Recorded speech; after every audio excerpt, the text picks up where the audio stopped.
Hello guys, എല്ലാവർക്കും good morning. എന്താണെന്ന് വെച്ചാൽ എനിക്കിവിടെ ഗുഡ് മോർണിംഗ് ആയിട്ടുള്ളൂ. അപ്പോൾ നമ്മൾ ഈ വ്ളോഗ് എടുക്കുന്നത് ഹ്യൂസ്റ്റണിൽ വെച്ചിട്ടാണ്, ടെക്സസിലുള്ള ഹ്യൂസ്റ്റണിൽ വെച്ചിട്ട്. നമ്മൾ ഇന്നലെ തേഴ്സ്ഡേ രാത്രി ഇവിടെ എത്തി. അമ്മ, അച്ഛൻ, ചേച്ചി, ചേട്ടൻ, പിള്ളേർ എല്ലാവരും ഉണ്ട്. അപ്പോൾ പ്രത്യേകിച്ച് അങ്ങനെ വലിയ അമേസിങ് പ്ലാൻസ് ഒന്നുമില്ല. നമ്മളിന്ന് കുറച്ച് കഴിയുമ്പോൾ ഒന്ന് സൂവിലേക്ക് ഇറങ്ങാമെന്ന് പ്ലാൻ ചെയ്തിട്ടുണ്ട്. അപ്പോൾ അതുണ്ടാവും. അപ്പോൾ എന്തായാലും ഞാൻ വിചാരിച്ചു എന്തായാലും സൂവിലൊക്കെ പോകുന്നുണ്ടെന്ന് പിന്നെ ചുമ്മാ ഒരു വ്ളോഗൊക്കെ ഞാൻ എടുത്തേക്കാമെന്ന്. അപ്പോൾ ഞാൻ ഇപ്പം എണീറ്റേ ഉള്ളൂ. അത് കഴിഞ്ഞിട്ട് ഇനി കുറച്ച് കഴിയുമ്പോൾ താഴത്തേക്ക് പോയി, ഇപ്പോൾ 7:30 ആയിട്ടുണ്ട് കേട്ടോ. സോ താഴെ പോയി എന്താ പ്ലാനൊക്കെ ഒന്ന് സെറ്റാക്കിയിട്ട് റെഡി ആവണം. നമ്മൾ കുറച്ച് മുട്ട, അങ്ങനത്തെ ബ്രെഡ് എല്ലാം ചില സാധനങ്ങളൊക്കെ വാങ്ങിച്ചിട്ടുണ്ട്. അപ്പോൾ പെട്ടെന്നൊരു തട്ടിക്കൂട്ട് ബ്രേക്ക്ഫാസ്റ്റൊക്കെ കഴിച്ചിട്ട് റെഡിയായി. ഒരു ഉച്ചയൊക്കെ ആവുന്നതിന് മുന്നേ സൂവിലെത്തണം എന്നാണ് പ്ലാൻ. പക്ഷേ വേറെ അധികം പ്ലാൻ, ഇന്നത്തെ പ്ലാനിൽ സൂ മാത്രമേ ഉള്ളതുകൊണ്ട് കുറച്ച് ലേറ്റ് ആയാലും കുഴപ്പമൊന്നുമില്ല. അപ്പോൾ ഇനി ഇവിടെ നിന്ന് എണീറ്റ് പോയി ചെറുതായിട്ടൊരു ചായ കുടിച്ച് റെഡിയായി, പിള്ളേരെയൊക്കെ റെഡിയാക്കി എല്ലാവർക്കും പോകാനാണ് പ്ലാൻ. അപ്പോൾ ഇനി പ്രത്യേകിച്ചൊന്നുമില്ല, സൂവിലെത്തിയിട്ട് നമുക്ക് ബാക്കി കാണാം. ഓക്കെ. അപ്പോൾ നമ്മൾ ഹ്യൂസ്റ്റണിൽ സൂ കാണാൻ വന്നേക്കാണ്. ഇത് ഈ കാണുന്നതാണ് സൂവിൻ്റെ എൻട്രൻസ് കേട്ടോ. അപ്പോൾ ഇവിടെ ഒരു മാപ്പ് പോലത്തെ ഒരു സംഭവമുണ്ട്, എന്തൊക്കെ എവിടെയൊക്കെയാണ്, ഏതൊക്കെ ആനിമൽസ് ഏതൊക്കെ സൈഡിലാണെന്നൊക്കെ പറഞ്ഞിട്ട്, പിന്നെ ഡിഫറെൻറ്റ് ഷോ നടക്കാൻ പോകുന്നതും അങ്ങനത്തെ കുറേ സംഭവങ്ങൾ ഇവിടെ ഉണ്ട്. അപ്പോൾ അതൊക്കെ നോക്കിയിട്ടാണ് നമ്മൾ കാണാൻ പോകുന്നത്. നല്ല വെയിലുണ്ട്.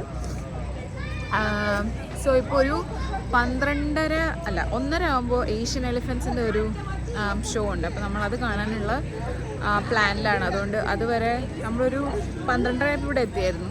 അപ്പോൾ അതുവരെ ഇങ്ങനെ ചുമ്മാ അലർച്ചിലറ ആനിമൽസിനെ കണ്ട് നടന്നിട്ട് ഇനി ഇപ്പോൾ ആനയെ കാണാൻ വേണ്ടി നമ്മൾ പോവാണ്. അപ്പോൾ ആനയുടെ അവിടെ എത്തിയിട്ട് കാണിച്ചു തരാം. ആനയുടെ ഷോ തുടങ്ങാൻ കുറച്ചും കൂടെ സമയമുണ്ടായിരുന്നു നമ്മൾക്ക്. അപ്പോൾ നമ്മൾ വിചാരിച്ചു ആദ്യം വേറെ കുറച്ച് ആനിമൽസിനെ കണ്ട് അതുവഴി കറങ്ങി ആനയുടെ അവിടെ എത്താമെന്ന്. അപ്പോൾ പെൻഗ്വിൻ്റെ അവിടെ എത്തുന്നതിന് മുന്നേ നമ്മൾ കുറച്ച് ആമ, കുറച്ച് സ്റ്റാർ ഫിഷ്, ജെല്ലി ഫിഷ്, പിന്നെ കുറച്ച് മീനുകൾ അങ്ങനെയൊക്കെ ഉള്ളതിനെ കണ്ടിട്ടുണ്ടായിരുന്നു. അത് കഴിഞ്ഞിട്ട് നമ്മൾ പെൻഗ്വിനെ കണ്ടു. പിന്നെ അവിടെ ഒരു വലിയ അക്വേറിയം പോലെ ഉണ്ടായിരുന്നു, അത് കണ്ടു. സീലിനെ കണ്ടു.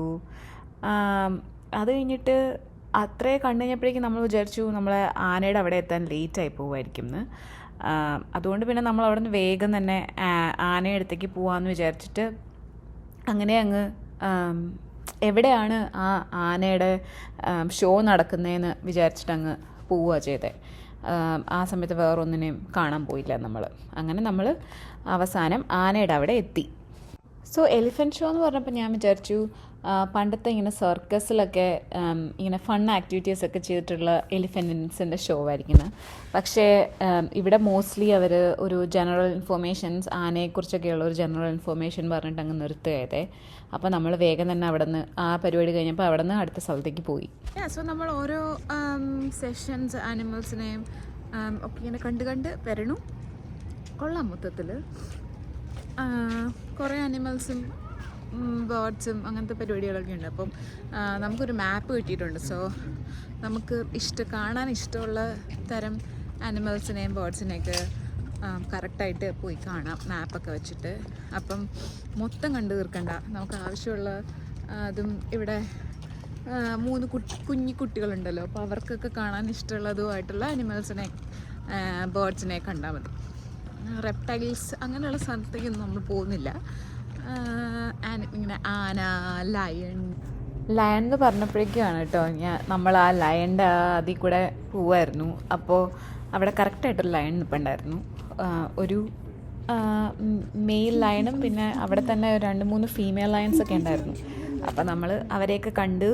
അത് കഴിഞ്ഞ് ചീറ്റേനെ കണ്ടു. എടാ, ചീറ്റയുടെ മുഖത്ത് നോക്കി നീ ബൗബൗ എന്നാണോ പറയുന്നത്? അത് കഴിഞ്ഞ് വേറെ ചില ചില്ലറ ആനിമൽസിനെയൊക്കെ നമ്മൾ കണ്ടായിരുന്നു. അങ്ങനെ അത് കഴിഞ്ഞിട്ട് എത്തിയത് നമ്മൾ ചിമ്പാൻസികളുടെ അടുത്താണ്. ഒരു 3-4 ചിമ്പാൻസി ഉണ്ടായിരുന്നു അവിടെ. അപ്പോൾ ഇങ്ങനെയുള്ള മങ്കി, ചിമ്പാൻസി, ലയൺ, ടൈഗർ ഇതിനെ കാണുമ്പോഴാണല്ലോ ഈ ചെറിയ കുട്ടികൾക്ക് ഭയങ്കര ഇൻട്രസ്റ്റ് ആണല്ലോ, അവർക്ക് അത് അറിയുകയും ചെയ്യാം. അപ്പോൾ അത് കാണുമ്പോൾ ഭയങ്കര ഇൻട്രസ്റ്റുമാണ്. അതുപോലെ തന്നെയാണ് കേട്ടോ ജിറാഫ്, ഇവർക്കൊക്കെ അറിയാം. അപ്പോൾ അറിയാവുന്ന ആനിമൽസിനെ കാണുമ്പോൾ ഒരു പ്രത്യേക സന്തോഷമാണ്. അപ്പോൾ നമ്മൾ സൂ ഒരുമാതിരി കുറേ നമുക്ക് കാണാനുള്ളതൊക്കെ കണ്ടു തീർത്തു. എങ്ങനെയുണ്ടായിരുന്നു? നല്ലായിരുന്നു. ലൈക്ക്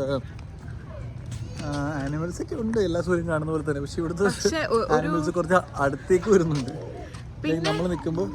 പിന്നെ ഇപ്പൊ ഒരു സീബ്രനെ കാണാൻ പോയാൽ അവിടെ ഒരു സീബ്ര അല്ലെങ്കിൽ 2 സീബ്ര അങ്ങനെയൊക്കെയാണ്. ഒരു സീബ്ര ഉണ്ടാവും. ഉണ്ട്, പക്ഷെ നല്ല വലുത്, നടക്കാനൊക്കെ നല്ല വലുതാ. കുറച്ച് വലിയ സൂവാ. പിന്നെ നമ്മൾ പറഞ്ഞ പോലെ എന്താ പറയുന്നു, ആന എങ്ങനെ വെച്ചാൽ വിക്കു ആന ഒച്ചെടുത്തോ, അങ്ങനെ കൊള്ളായിരുന്നു. ഇനി നമ്മൾ കഴിക്കാൻ പോവാ. എല്ലാവരും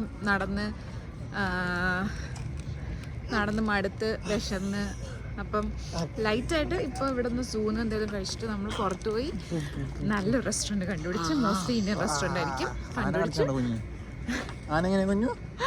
അവിടെ നിന്ന് കഴിക്കാൻ പോട്ടെ. ഷോഫ് ചെയ്യണോ നീ കുഞ്ഞു?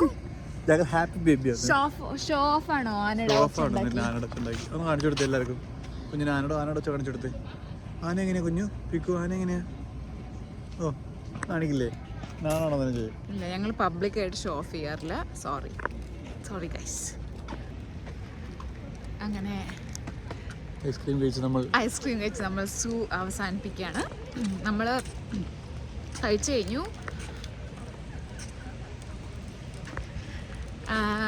ചിക്കൻ ടെൻഡേഴ്സ്, ചിക്കൻ സാൻഡ്വിച്ച്, അങ്ങനെ ചെറുത് ലൈറ്റായിട്ടേ കഴിച്ചുള്ളൂ. അത് കഴിഞ്ഞിട്ട് ഇപ്പോൾ ഐസ്ക്രീം വാങ്ങിച്ച് നമ്മളിനി വീട്ടിലേക്ക് പോവാണ്. നല്ല എക്സ്പീരിയൻസ് ആയിരുന്നു, നല്ലായിരുന്നു. നമ്മുടെ കുട്ടികൾക്കൊക്കെ ഫണ്ണായിരുന്നു. അപ്പോൾ നല്ലായിരുന്നു. ഇനിയിപ്പോൾ പ്രത്യേകിച്ച് പ്ലാനൊന്നുമില്ല ഇന്നത്തേക്ക്. നമുക്ക് കുറച്ച് കഴിയുമ്പം രാത്രിയൊക്കെ ഒരു ഈവനിങ് ഒക്കെ ആകുമ്പോൾ എങ്ങോട്ടെങ്കിലും ഒന്ന് ഇറങ്ങാൻ പ്ലാനുണ്ട്. ചിലപ്പം ഫുഡ് കഴിക്കാൻ വേണ്ടി മാത്രമായിരിക്കും, എന്നിട്ട് തിരിച്ച് വീട്ടിൽ പോവായിരിക്കും. പക്ഷെ എന്താണെങ്കിലും അടുത്ത പ്ലാനുമായിട്ട് വേഗം കാണാം. ഐസ്ക്രീം കഴിക്കട്ടെ. ഒരു GK ഇൻഫർമേഷൻ. ഗെയിം വാർഡൻ എന്ന് പറഞ്ഞാൽ പോലീസ് ഡിപ്പാർട്ട്മെൻറ്റിൽ തന്നെ ഈ നാച്ചുറൽ റിസോഴ്സസും വൈൽഡ് ലൈഫൊക്കെ പ്രൊട്ടക്റ്റ് ചെയ്യാനുള്ള ഒരു ഡിപ്പാർട്ട്മെൻറ്റാണ് കേട്ടോ. ഹ്യൂസ്റ്റണിലെ 2nd ഡേ ആണ് നമ്മളുടെ. ഇന്ന് നമ്മൾ നാസ സ്പേസ് സെൻറ്റർ കാണാൻ വന്നേക്കാണ്. നമ്മൾ താമസിക്കുന്നിടത്തുനിന്ന് ഒരു ½ an hour ഉണ്ടായിരുന്നുള്ളൂ. അപ്പോൾ ടിക്കറ്റൊക്കെ നമ്മൾ നേരത്തെ തന്നെ ബുക്ക് ചെയ്തു, ഓൺലൈൻ കയറി ബുക്ക് ചെയ്തു. അപ്പോൾ വെറുതെ ഇനി കയറി ചെന്നാൽ മതിയായിരിക്കും ടിക്കറ്റ് കാണിച്ചു. നമ്മളുടെ കൂടെയുള്ള ഒരു കാറും കൂടെ എത്താനുണ്ട്. അപ്പോൾ അവരെ വെയിറ്റ് ചെയ്യാണ്. അവരും കൂടെ വന്നിട്ട് നമ്മൾ അകത്തേക്ക് പോകും. അപ്പോൾ അവിടെ എത്തിയിട്ട് നമുക്ക് ബാക്കി കാണാം.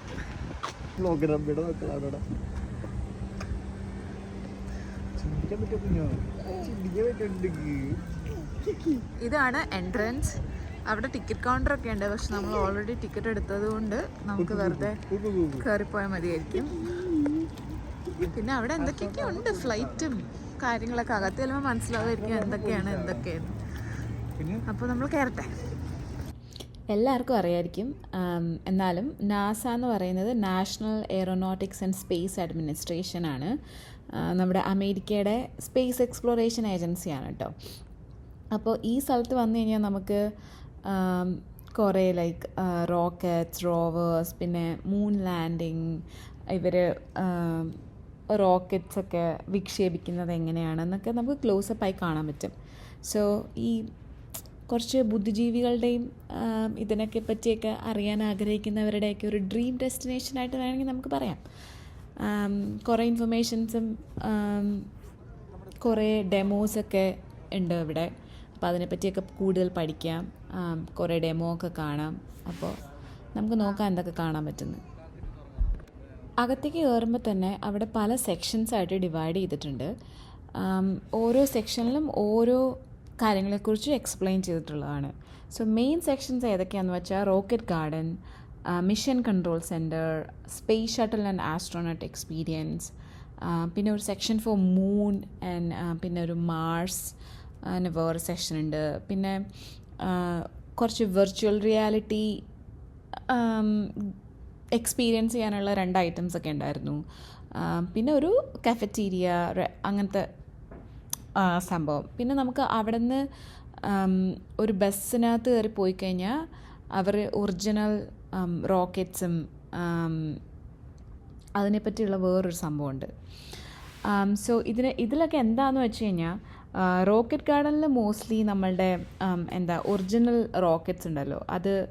സോ അപ്പോളോ, സാറ്റേൺ, വി എന്നൊക്കെയുള്ള റോക്കറ്റ്സിനെ അവർ ഡിസ്പ്ലേ ചെയ്യാൻ വെച്ചിട്ടുണ്ട്. അപ്പോൾ അതൊക്കെ നമുക്ക് അതിനകത്ത് കുറേ ഇൻഫർമേഷൻസും എഴുതിയിട്ടുണ്ട് എന്തൊക്കെയാണെന്നുള്ളതിൻ്റെ, അതൊക്കെ കാണാം. മിഷൻ കൺട്രോൾ സെൻറ്ററിലാണ് അവർ ഈ നീൽ ആംസ്ട്രോങ് ലാൻഡ് ചെയ്തതിനെക്കുറിച്ചും എങ്ങനെയായിരുന്നു അതിൻ്റെ ലോഞ്ചും കാര്യങ്ങളും എന്നൊക്കെ എഴുതിയിട്ടുണ്ട്. പിന്നെ മൂണിൻ്റെ സെക്ഷനിലുണ്ട് മൂണിനെക്കുറിച്ചുള്ള കുറേ കാര്യങ്ങളും ഡീറ്റെയിൽഡ് ആയിട്ടുള്ള എക്സ്പ്ലനേഷൻസും അങ്ങനെയൊക്കെ. പിന്നെ എന്തായിരുന്നു ഉള്ളത്, സ്പേസ് ഷട്ടിൽ അവിടെ ഉള്ളത് എന്താണെന്ന് വെച്ച് കഴിഞ്ഞാൽ ആസ്ട്രോനട്ടിൻ്റെ ട്രെയിനിങ് ഫെസിലിറ്റീസിനെ കുറിച്ചാണ് അവിടുത്തെ കാര്യങ്ങളൊക്കെ പറയണേ.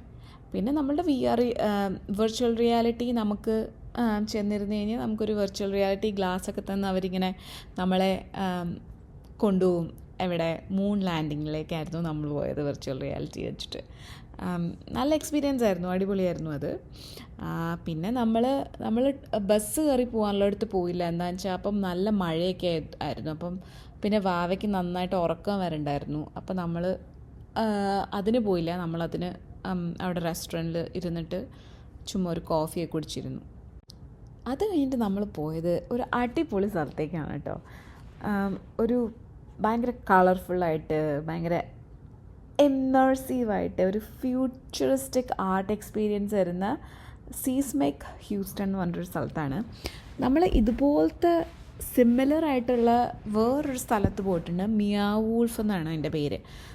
ഇതുപോലെ തന്നെ ഭയങ്കര കളർഫുൾ, ഭയങ്കര ഫ്യൂച്ചറിസ്റ്റിക്, ഭയങ്കര ഏലിയനിസ്റ്റിക് അങ്ങനെയുള്ള ഒരു സംഭവമായിരുന്നു മിയാവ് വൂൾഫും. അപ്പോൾ നമ്മൾക്കൊരു ചെറിയ ഒരു ധാരണ ഉണ്ടായിരുന്നു നമ്മൾ എന്താണ് ലൈക്ക് കാണാൻ പോകുന്നതെന്നുള്ളത്. പക്ഷേ ഇത് അതിനും അടിപൊളിയായിരുന്നു. ലൈക്ക് ബിയോണ്ട് എക്സ്പെക്റ്റേഷൻ എന്നൊക്കെ പറയില്ലേ, അത്ര അടിപൊളിയായിരുന്നു. ഭയങ്കര കളർഫുൾ. അവസാനം പക്ഷേ ഇറങ്ങാറൊക്കെ ആയപ്പോഴേക്കും നമ്മളുടെ കണ്ണൊക്കെ മഞ്ഞളിച്ച്